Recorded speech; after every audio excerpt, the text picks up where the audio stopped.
Today is a big day in the realm of video game streamers, with a popular Twitch streamer making a big career change yesterday, possibly changing the world of streaming moving forward.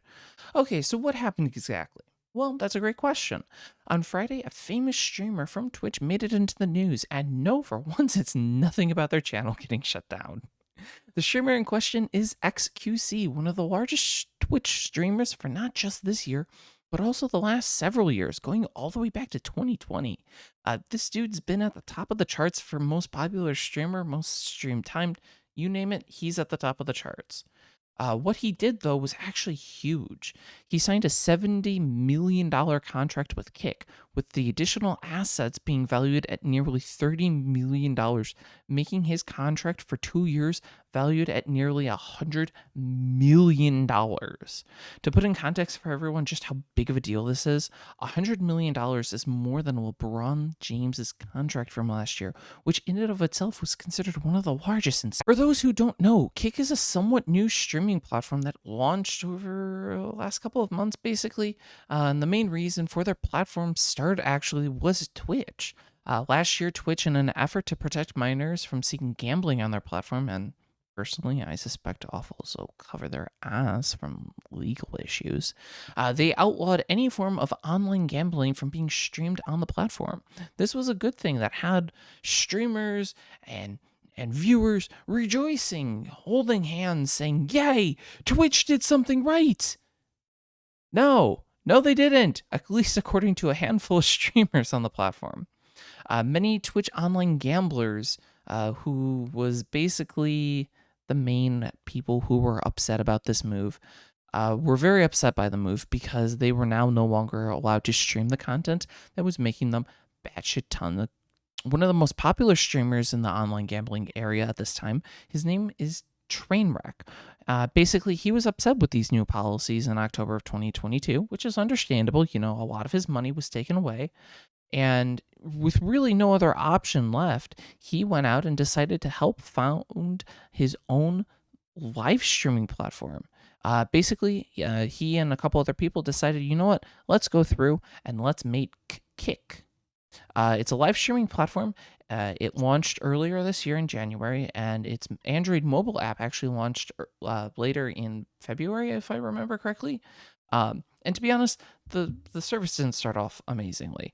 Many people at launch compared the service to Twitch, which honestly makes sense because this was a former Twitch streamer, and they were just wanting to see what it was like.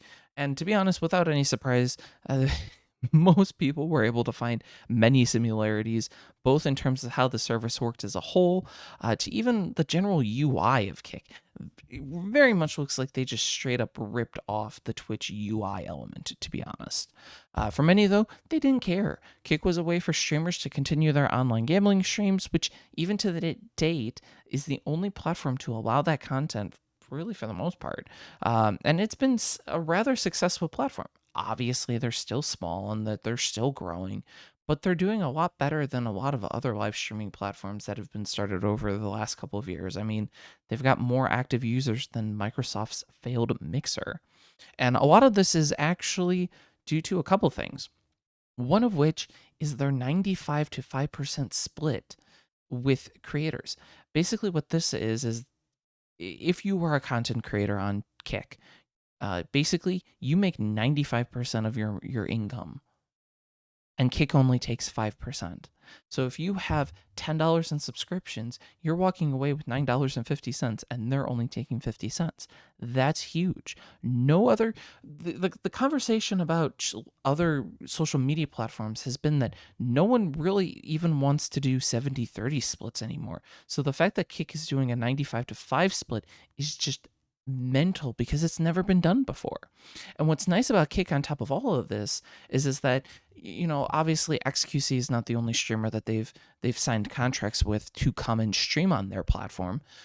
They have done it with other streamers, but when they do go out and do this, they do something that no other platform does, and that is sign non-exclusive contracts. And basically what this means is that in XQC's case, he's going to be allowed to continue streaming and making content on Twitch, on YouTube, on TikTok, Facebook, Instagram, wherever. It doesn't matter for him. They don't care. And they're going to allow him to keep doing this. Now, the common agreement is that, most of his content needs to go up on Kick, which is understandable. They paid him $100 million. They want him to actually put content up on the platform. But the fact that they're not signing him to an exclusive contract, it's really cool, to be honest, because one of the things that's oftentimes really hard, maybe not once you're a multimillionaire like XQC is, but as a small streamer, one of the things that we're often told to do often is stream on multiple platforms, get your name out on multiple different platforms. So the fact that Kick is okay with this is just so cool. Twitch, YouTube, even when they go and sign their creators on for contracts, they don't allow this. Yeah, you might be able to appear in a Twitch stream or appear in a YouTube video, but you're not allowed to personally make content on that platform. And like I said earlier, he's still going to be allowed to stream on Twitch, and he's still going to be allowed to do YouTube and TikTok or whatever, but he's not locked into their platform. Kick is being smart about this. YouTube and Twitch, they're already such huge platforms. They already have millions and billions of people coming to the platform for new content that these streamers and content creators are making. Kick doesn't have this. So what is their thought process behind doing something like this? Well, if XQC goes and makes a video or streams on Twitch and is like, hey, if you like my Twitch stream, you should go and check me out on Kick. I stream 8 times a week or whatever the case is.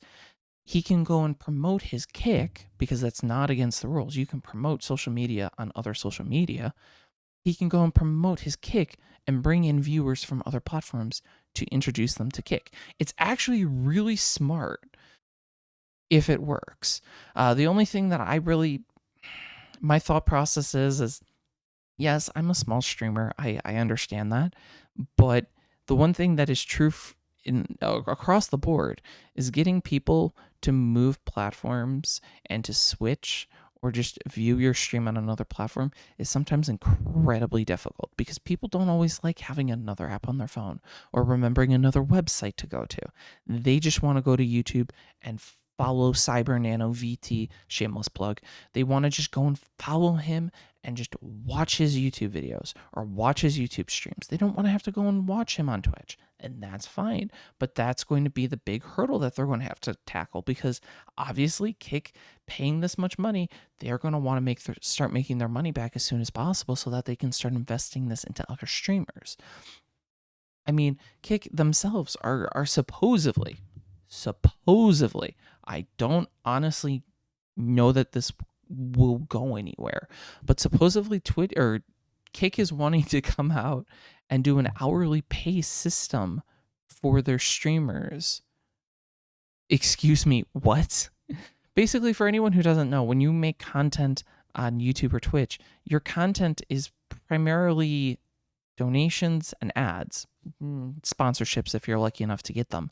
You're not paid on an hourly rate. So if they pull this off and if they can get more viewers onto their platform, they will make a killing. Minus the fact that most of their startup money has been under blood money, because they're a gambling website that promotes gambling. But, that's beside the point. You can choose to support them if you want, or if you don't want to. I mean, technically YouTube and Twitch, we go and support them, and their money's stolen from ads. Or you get my point. You get my point. This is honestly interesting. Personally, for me as a content creator, I do now officially have a Kick. I have reserved my name on Kick. I don't know if I plan on streaming it.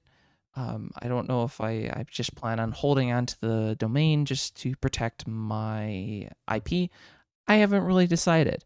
I am interested in streaming and, trying it out, seeing what the platform's like. I mean, I'm a new content creator for the most part. I have 174 subs, 221 Twitch followers. I'm still fairly small, so, Kick might be good for me. The only thing is that, Kick has to kind of change their mindset that they've put in people. I mean, like I mentioned earlier, this money that they have, that they've been able to help use to fund their website, um, it in a way it is blood money. They've taken it from people betting, which technically isn't illegal. It's just not always seen the best, to be honest. So I am interested in seeing how Kick grows throughout the year, as they have a lot of catching up to do. They're still very much a third platform streaming company. They don't have the viewership or the user base that YouTube and Twitch have, but they have potential to grow. Kick does have a viewer base that is interested in watching some of these big streamers like XQC. So if they can get the viewers over to Kick, anything is possible. Twitch over the last 2 years really has lost a lot of their good faith that a lot of their users have had. And between taking money from creators and forcing new policy in regards to sponsorships, just look back at the last 2 weeks, it makes sense to try Kick if you are a smaller streamer, especially again if they are able to make that hourly wage a reality. A little bit more streaming competition is always a good thing. Competition breeds success. So, thank you as always for tuning in for today's digital adventure. If you enjoy my content, or if you liked the video, please hit that like and subscribe button to see more of my content. I post news, videos all the time, and even live stream 3 to 4 times a week. So I'm always active and I'm always looking for a good time. So hopefully I get to see you guys on our next digital adventure. Bye, guys.